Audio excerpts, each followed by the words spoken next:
We in research need to do better on diversity. Right now, we are missing out on a huge range of viewpoints. We need to integrate more diversity into our research and encourage more research about diversity. But there's some incredible ERC-funded research going on today. We are all concerned about bias in machine learning. We don't want discrimination and inequality being reflected in our future digital world. Hello, I'm Professor Louise Amoore. I'm a human geographer. I work at Durham University. So I'm a social scientist, and for me the artificial intelligence technologies are hugely impacting our societies and how we live with one another. A facial recognition system may recognise white faces more readily than it does black or brown faces based on the training data of that model, and that's been very widely documented. So I think people are much more aware now of the kind of bias that can be present in artificial intelligence. So what we're suggesting is that we need to think quite carefully about actually what are the collaborations and interactions that are happening between human decision makers and these machines that are operating using artificial intelligence. Health is one sector where we need more diversity in research. For example, people from different backgrounds may have different responses to drugs, experience different side effects, and have different outcomes from their treatment. So, understanding disease and developing drugs needs to take diversity into account. My name is Charles Agyemang, and I'm a professor in global migration, ethnicity and health at Amsterdam University Medical Center, University of Amsterdam. My work is purely looking at the health of the minorities and the migrant population, looking at their health in relation to cardiovascular diseases. And the reason why I'm doing that is that we know that when people move, their health changes. As of 2020, the number of migrants globally is about 281 million people.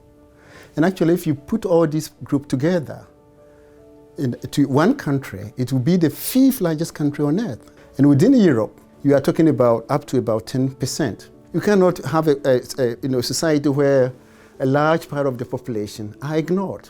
Research doesn't always include a properly diverse range of participants, and that can lead to biased and stereotyped conclusions. I'm Kristien Hens. I'm Associate Professor at the University of Antwerp, and I'm a philosopher and a bioethicist. Neurodiversity is a concept that expresses the idea that there are many different ways of being in the world, many different ways of experiencing sociality, of information processing, of ways of learning, and so on and so on. It was traditionally associated first and foremost with autistic people, with autism, but now neurodiversity is a term that encompasses also ADHD, Tourette, dyspraxia, dyslexia. So the idea behind neurodiversity when it comes to research is that actually neurodivergent people should also be partners in designing, thinking and executing the research. We researchers also need to think about how we conceive and perceive diversity. It can make a difference to your research conclusions. Are you really considering cultural factors on all levels when you're designing your research? I'm Cristina Santos, and I am a sociologist and principal researcher in gender studies and LGBTI studies at the Centre for Social Studies, University of Coimbra, Portugal. Older LGBTQI people usually face higher levels of stigma and vulnerability, precisely because they have learned to conceal their own identities and experiences. And they have somehow been trained to do it. People who work in the field of LGBTQI issues are always struggling outside and within academia. Within academia, we need to remind our colleagues that this is a huge topic, an important topic in terms of human rights, human dignity, anti-discrimination. The ERC promotes diversity in its evaluation of research proposals. Our peer review system is designed to be transparent, objective, and as free as possible from biases. We actively encourage applications from researchers across the world, young and old, women and men.